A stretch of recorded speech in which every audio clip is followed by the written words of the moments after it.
Dun, dun, dun, dun. Hey guys, and welcome back to Hustle Cat. And we left off with this new person with the cool eyes. I really hope you guys enjoyed the first video. I actually put a lot of hard work into it because it was my first edited video. I hope you guys liked the intro for it. Oh my god, I'm so excited. Thanks, Bunny, for the intro if you ever watch this. And no, thank you in voice chat. Oh my god, I had to stretch because I'm tired and I already had to get my hamster off my floor because she's a Houdini hamster escaped. Alright, finally Landry emerges from the back of the cafe, but he's not alone. I already read that line, but thought I'd recap slightly. This is Graves, the owner of the cafe. Graves, this is Avery. He looks like he should own a bookstore that insists it sells tomes, not books. Or maybe like he's about to try and sell you a crystal that'll balance your chakras. Or maybe this is what the owners of cat cafes look like. I've never seen. His eyes, they're two different colors. I can't focus on both of them at the same time. Which one am I supposed to look at? My attention is swallowed by his icy blue eye. Is he wearing a contact to complete his dark Renaissance look? I think it was his eye. Yes, it was this. He had the eye of a vulture, a pale blue eye with a film over it. Whenever it fell upon me, my blood ran cold, and so by degrees, very gradually, I made up my mind to take the life of the old man and thus rid myself of the eye forever. Excuse me? Telltale Heart, you were looking at my eye. Kids, didn't you read that in high school? Well, yeah, but Iridis heterochromia. It's more common in cats than humans. Yeah, it's very often seen in many cats, but I've only seen it in white cats where like one eye will be blue and the other will be like green or something, and that's like they're just deaf on one side. That's what I've heard. I'm not a crazy cat lady that knows everything. He's got this look like he knows he just told a great joke, but there's no punchline anywhere I can see. What a weirdo. I'm not sure I want to work for a guy like this. Then again, he hired someone as nice as Landry, so he's got at least some good taste hidden in there. Would I need to know that to get a job here? I just gave away the answer, so I'll let that one slide. Follow me, we'll talk on the second floor. Before he finishes the sentence, he's already 3 steps up the stairs to the balcony. I shake my head a little and follow him. After all, I really need a job. We make our way up to the second floor balcony, which, except for us, is only occupied by those amazing looking cakes in a display case. Damn, those look good. I wonder if I can get a slice on my way out. Graves leans down over the balcony of the cafe and raises his voice to the people below, or to the cats, I guess, since cats are the only thing I can see from here. Hayes, will you get us some coffee? Is that the chef? I haven't seen anybody here besides him and Landry. Oh, I already had a cup. Is that going to stop you from another? You can't have enough coffee, especially when Hayes is the one making it. I don't think I met Hayes. You may have. You might not have known yet. Graves folds himself into the slender chair at the corner table. He pushes the opposite chair away with his foot, nudging it just enough to turn it towards me. Come on, sit down, let's talk. You don't have to be so stiff. Interviews are boring. Make it interesting for both of us. No pressure, huh? Graves sits with the sort of grim pomp, like he's sitting in a skull throne and Raven's going to land on his shoulder at any time. Maybe it's more like he's about to roll a die with a lot of sides. I bet he's a nerd. Fucking nerd. I take the seat across from him. Just so you're aware, we aren't starting without coffee. Okay. You could talk, of course. I meant the interview. Okay. Out of the corner of my eye, I noticed a tiny slip of a blonde man standing at the balcony entrance. Ah! I jump a little. When did he get here? I didn't hear anybody come up the stairs at all. Is this guy a ghost? Grace looks like the type to hire ghosts. He looks terrified by my shout. I think I scared him more than he scared me. Gingerly, he sets 2 mugs and... I didn't realize my mouse was there. Gingerly, he sets 2 mugs in front of Graves. Thank you, Hayes, but you should give Avery the other mug. He sounds like he's reminding a child to say thank you. Of course. Hayes glances up at me. Our eyes meet for a millisecond before he suddenly finds something very important to focus on downstairs. He pushes the cup toward me without looking back up. I can't speak today. I only woke up like an hour ago. It's like almost 1. I'd say 2 hours ago. Thank you. Graves' ring clacks against the porcelain of the cup as he takes a drink. Perfect, as always. I don't know what I did without your coffee. It's nothing special, really. He talks like it's the first time he's spoken today, quiet and a little hoarse. If that's all, I'll go back to the cats. That's fine. Hayes slips back down the stairs just as quietly as he arrived. That kid would make a great ninja. I look down at the coffee and see a sleepy cat face staring up at me from the foam. I've only ever seen latte art on the internet before. Did Hayes really do this? I take a sip. It's not bad if you like coffee, I guess, but it could really use some sugar. There are packets on the table, but I can't bring myself to ruin the foam cat. Now we could get this going. Let's interview. I'll start you off easy. What's your favorite breed of cat? I had a Maine Coon growing up.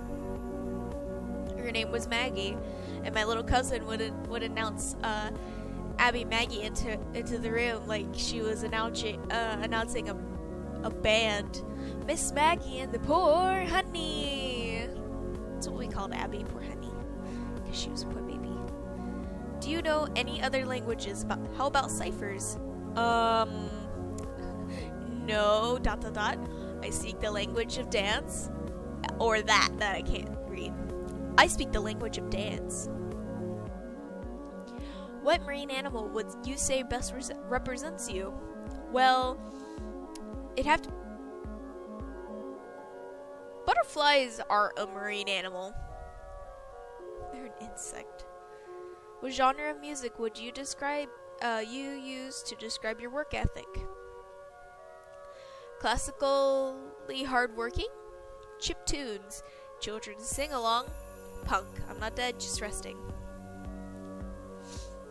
On a scale of from 1 to 10, rate me as an interviewer. 1, 7.5, or 10. 10 out of 10 spicy memes. Draculas or teenaged wolves? Well, Draculas. Tired of Teen Wolf. I don't like that show. Just kidding with the last one. Interesting. Good. I like interesting people. He leans forward, appraising me with this terrible smirk on his face. He's like the cat who ate the canary. Maybe I don't want to be interesting by his standards, but it feels kind of flattering nonetheless. Thank you. Start tomorrow. Wow, great, thank you. Don't run off yet. I have paperwork for you. Oh yeah, of course. Graves pushes away from the table, coffee cup in hand. He naps my saucer even though I'm not quite finished and slinks down the stairs.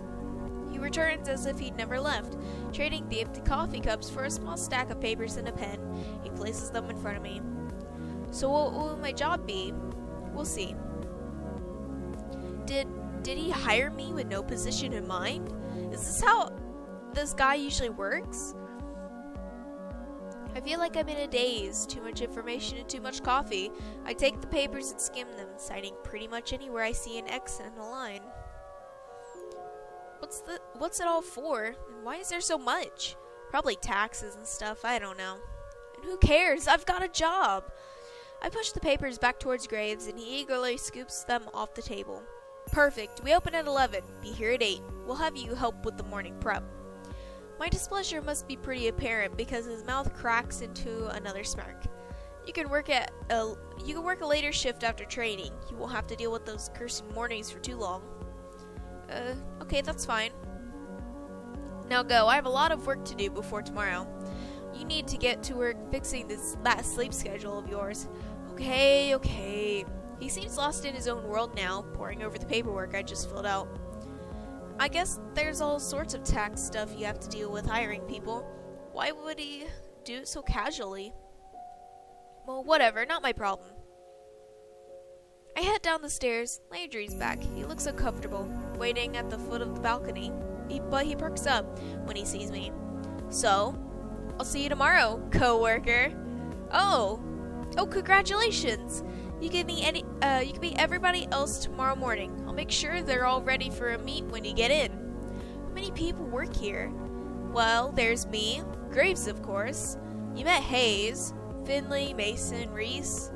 That's it. It shouldn't take too long to get to know them. Okay, great. I'll see you all tomorrow then. Great, see you.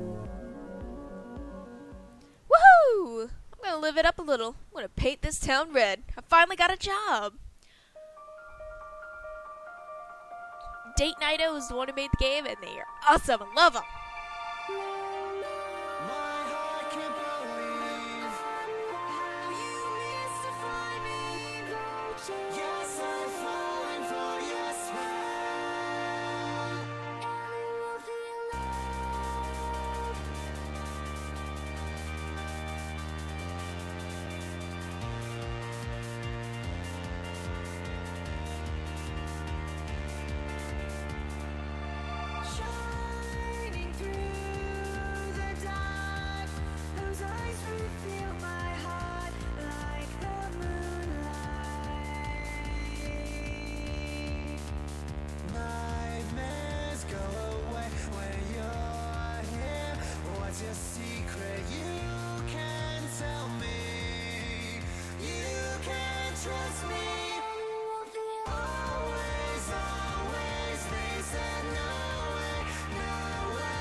I hope you guys enjoyed that intro. I got lost and I didn't end up painting anything, but it was a nice walk. As I get home, I get this distinct feeling of being followed. I didn't really know that was a thing that actually happens. I lost my ability to read after that amazing intro. Or speak, I mean. But it's hard not to notice when you see some movement out of the corner of your eye.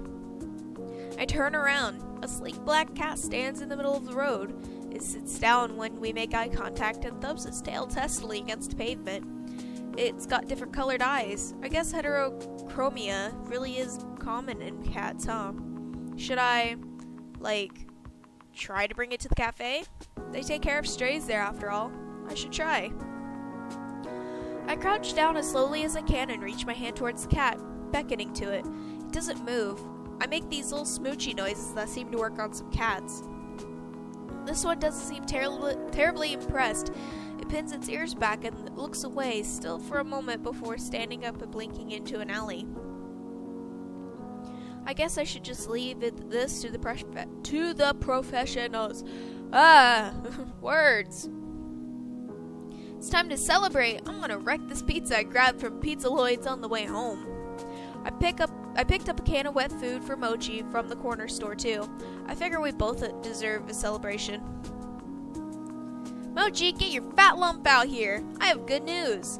No answer or indication he's even in the same room. You know, he never even asks how my day was. I know how to do this. Walk over to his food bowl and crack the lid of wet food.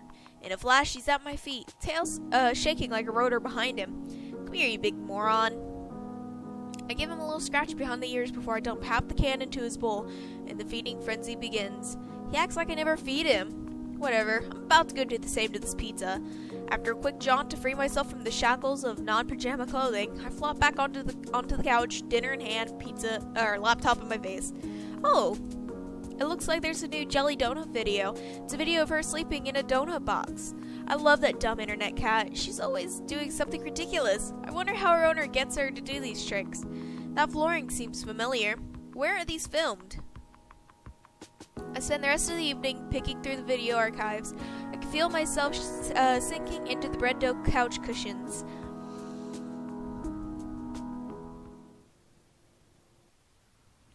I'm gonna leave it here. I hope you guys enjoyed the video. Don't forget to like, comment, subscribe. I love you guys. Stay kawaii and have fun out there.